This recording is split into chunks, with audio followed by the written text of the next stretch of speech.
Hello guys, स्वागत है new Neha boutique channel पर। तो गाइज आज की वीडियो में हम 3 मीटर से डिवाइडर स्कर्ट बनाएंगे। तो ये 3 मीटर कपड़ा है, इसको डबल फोल्ड करके इस तरह से कोने से फोल्ड कर लेंगे, जैसे हम समोसा टाइप में फोल्ड करते हैं उसी तरह से इस कपड़े को फोल्ड कर लेंगे। तो ये देखिए, सबसे पहले डबल तय, उसके बाद एक बार फिर इस तरह से कोना पकड़ के फोल्ड कर लेंगे। इसको हम बोलते हैं समोसा टाइप में जो तय लगाते हैं ना, वो वाली। तो इस तरह से कपड़े को अच्छे से सेट कर लेंगे और उसके बाद इसमें 2 मेजरमेंट की ज़रूरत पड़ती है। एक तो लंबाई की ज़रूरत है, एक कमर की। तो यहाँ पर कमर है 39, तो 39 में हम 4-5 इंच तो लूज रखेंगे, कमर में लास्टिक डाल लेंगे तभी तो पहनी जाएगी। तो यहाँ पर 13 इंच पे इस तरह से निशान लगाते हुए गोलाई में ऊपर से इंची टेप को एक जगह पकड़ के रखेंगे और नीचे से घुमाते हुए 13 इंच पर मैंने निशान लगाया। उसके बाद मैंने चेक करके देखा कि यहाँ पे कितना आता है। तो यहाँ पर आता है 10.5 इंच, पर मैं 11 इंच पे निशान लगाऊंगी। तो थोड़ा सा एक एक पॉइंट यानी हाफ इंच जहाँ पर हमने निशान लगाया है उससे नीचे की साइड निशान लगा लेंगे, तो कमर से सही आएगा।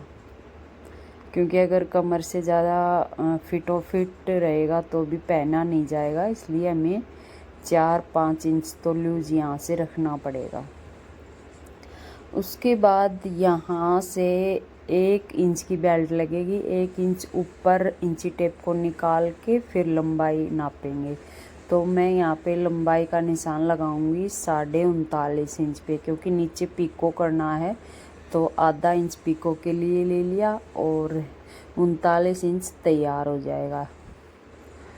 तो अब टोटल लंबाई यहाँ पर नापेंगे। टोटल लंबाई है 38.5, तो 38.5 पर इस तरह से गोलाई में इंची टेप को उठा कर रखेंगे, फिर निशान लगाएंगे, फिर उठाएंगे, फिर निशान लगाएंगे। तो इस तरह से अच्छी तरह से हम निशान लगा लेंगे गोलाई में।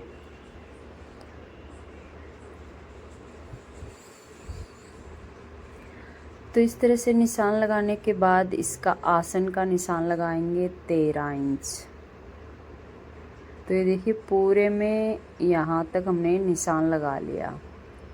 उसके बाद अगर इसमें आसन का निशान लगाते हैं तो ये हो जाता है डिवाइडर स्कर्ट। तो आसन का निशान लगा लिया 13 इंच पर, और यहाँ से 2 इंच का इस तरह से निशान लगा के यहाँ पर क्रॉस का निशान बना देंगे, यानी आसन की गोलाई दे देंगे। तो यहाँ पर आसन इसमें बना देते हैं तो ये हो जाता है डिवाइडर स्कर्ट। अगर इसमें आसन नहीं हम देते हैं तो ये हो जाता है स्कर्ट। तो दोनों की कटिंग एक जैसी है, फ़र्क इसमें इतना है, एक में आसन निकाल देते हैं और दूसरे में आसन नहीं निकालते। तो यहाँ से हम आसन कटिंग कर लेंगे जैसा कि हमने निशान लगाया है, और नीचे से जो गोलाई का निशान लगाया है उसी गोलाई पर से कटिंग कर देंगे। तो 3 मीटर का कपड़ा जब हम लेंगे तो इसमें हमें लगाना पड़ेगा जोड़। तो ये देखिए, यहाँ तक हमारा कटिंग हो चुका है। अब ये जो पार्ट यहाँ पर हमारा रह जाता है एक साइड का, इसमें हमें लगाना पड़ेगा जोड़। इस कपड़े की थोड़ी सी जो चौड़ाई है वो ज़्यादा है। जो नॉर्मल कपड़े की चौड़ाई होती है वो 42 होती है, इसकी 44 इंच है। तो इसमें थोड़ा सा कम जोड़ लगा है, वरना और भी ज़्यादा जोड़ यहाँ पर हमें लगाना पड़ सकता था। तो ये देखिए, बचे हुए कपड़े को हम इसके ऊपर इस तरह से सेट करेंगे, और यहाँ पर हम उंगली लगा करके हमें पता चल जाएगा कि नीचे हमारा जो कपड़ा है वो कहाँ तक है। वहीं पर हम निशान लगाते हुए इसको कटिंग कर लेंगे।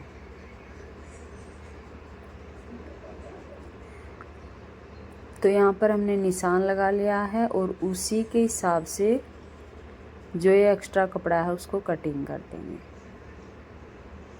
तो इस तरह से हमारी आ जाती है 3 मीटर कपड़े में डिवाइडर स्कर्ट, या प्लाजो भी हम बोल सकते हैं, घेर वाला प्लाजो, कुछ भी हम इसको बोल सकते हैं। तो इस प्रकार से ये हमारी कटिंग कंप्लीट हो चुकी है। अब इसमें हमें खाली ऊपर बेल्ट लगा के पूरे में इलास्टिक डालना है। सबसे पहले तो हम सिलते समय इसमें जोड़ जो हमने दे रखे हैं वो जोड़ हमें इसमें लगाने हैं। तो यहाँ से हम बेल्ट को निकाल लेते हैं। बेल्ट की चौड़ाई मैं रखती हूँ 4.5 इंच। ये हमें इलास्टिक के हिसाब से लेनी होती है, जितना चौड़ाई में हमारा इलास्टिक है तो 4.5 इंच जो बेल्ट की चौड़ाई मैं लेती हूँ वो आराम से उसमें इलास्टिक डल जाती है। तो ये कपड़ा हम निकाल के अलग रख देंगे। साथ में हम इसका इनर भी कटिंग करेंगे, सेम तरीके से हम इसका इनर कटिंग करेंगे। तो मैंने यहाँ पर इनर को पहले ही कटिंग कर लिया था, तो चलो आपको दिखा देती हूँ। तो देखिए इसी तरह से हमने इनर को भी कटिंग कर लिया है। बस फ़र्क इतना है, इनर को हम 2 इंच कम लंबाई में कटिंग करेंगे और मेन फैब्रिक को फुल लंबाई जितनी हमें तैयार करनी है उतना ही लंबा करेंगे। तो कटिंग हमारी हो चुकी है। अब हम सबसे पहले मैंने सारे पार्ट में जोड़ लगा लिए हैं, इनर में भी लगा लिया है और इनर को नीचे से भी मैंने फोल्ड कर दिया है। तो इसी तरह से आपको भी सिलना है। और ये देखिए दोनों पार्ट मैंने इनर के तैयार कर दिए हैं। अब मेन फैब्रिक आपको दिखाती हूँ, ये है मेन फैब्रिक। तो मेन फैब्रिक में भी जोड़ लगा लेंगे और जोड़ लगाने के बाद हमें फिर से इसको नीचे से इक्वल करना होता है। एक बार हमने इसको नीचे से इक्वल करके कटिंग किया है, पर फिर भी जब हम इसको पहनते हैं तो ये लटक जाता है कहीं से मतलब ये उरेब का कपड़ा होता है ना, वो वाला इसमें लटक जाता है। तो हम इस तरह से पूरे कपड़े को इकट्ठा कर लेंगे बराबर बराबर करके ऊपर की साइड से। ये आसान तरीका है इसको नीचे से इक्वल करने का। और यहाँ से हम इसमें कोई कपड़ा बांध देंगे।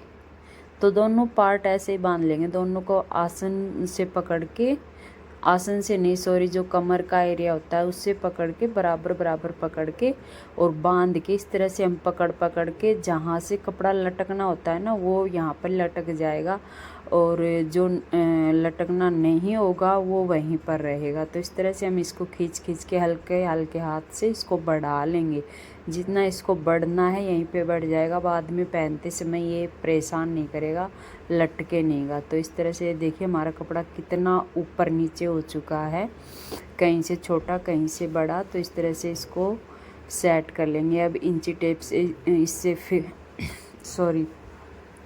अब इंची टेप से दोबारा से इसकी लंबाई को नापेंगे। दोबारा से नापने के बाद ये जो आसन वाला पल्ला होता है ना, अंदर वाला पार्ट, ये नहीं बढ़ेगा, बाकी सारा इसमें बढ़ चुका है।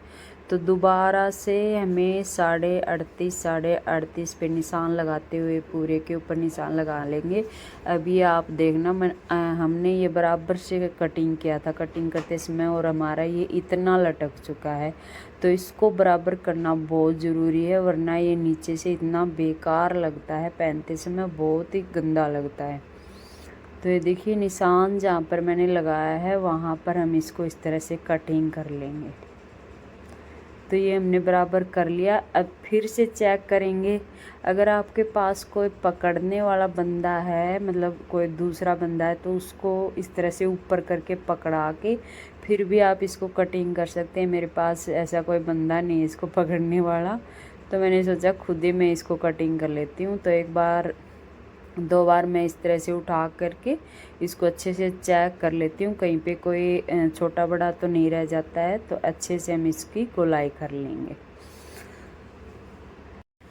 तो इस तरह से गोलाई करने के बाद फिर इसको खोल लेंगे। जो हमने ऊपर कतर एक्स्ट्रा बांधी हुई है उसको खोलने के बाद ये देखिए दोनों को आमने सामने रखेंगे और इस तरह से आसन की सिलाई लगा लेंगे। अस्तर को भी साथ में अटैच कर लेंगे। एक अस्तर इस साइड आएगा और एक अस्तर इसके नीचे की साइड आएगा। तो इस तरह से रख के सारे पार्ट को और इसकी आसन की सिलाई कर लेंगे और नीचे से इसको हम सिलेंगे नहीं, क्योंकि हमें इसमें पिको करना है। और ऊपर बेल्ट लगा के इसमें इलास्टिक डाल देंगे। तो इतना काम इसमें करना है, उसके बाद हम इसको आपको दिखाएंगे। तो ये देखिए सबसे पहले तो इसमें आसन की सिलाई लगाना है, उसके बाद इसके ऊपर की बेल्ट लगा के और इसमें इलास्टिक डालना है। तो यहाँ पर हमने पूरा काम कर दिया है, मतलब डिवाइडर स्कर्ट तैयार हो चुकी है। ऊपर से ये हमने डाल दी है इसमें इलास्टिक आप देख सकते हैं। और नीचे से इस तरह से एक पैर का इतना घेरा आएगा, दूसरे पैर का इतना घेरा आएगा। और अंदर वाली सिलाई आप देख सकते हैं। अभी इसमें प्रेस लगाना बाकी है, तो प्रेस से थोड़ी सी और इसमें फिनिशिंग आ जाएगी। और नीचे से आप ये चेक कर सकते हैं, बिल्कुल बराबर से यहाँ पर हमारा ये घेर आया है। अगर अभी भी आपको कहीं से भी लगे कि हल्का फुल्का ऊपर नीचे है, तो यहाँ पर फिर आप हल्का फुल्का और कटिंग कर सकते हैं। तो दूसरा पैर एकदम फिट था, और इसमें मैं चेक कर रही हूँ कहीं से कोई हल्का फुल्का ऊपर नीचे तो नहीं है। तो यहाँ से मेरे को थोड़ा सा लगा कि यहाँ से थोड़ा सा कटिंग करने की ज़रूरत है, तो ये मैं यहाँ से कटिंग करके अलग निकाल दूँगी। तो यहाँ पर भी आप एक बार ज़रूर से चेक कर लें, क्योंकि इसका मेन जो होता है ये इसका घेर ही होता है, जो हमें बिल्कुल ध्यान से और अच्छे से कटिंग करना है। उसके बाद ये है इसका फाइनल लुक तो नहीं बोलूँगी, क्योंकि अभी नीचे पिको करना है। तो आशा करती हूँ कि आपको समझ में आया होगा। अगर आपको ये वीडियो अच्छी लगी तो वीडियो को लाइक करें, शेयर करें, कमेंट करें।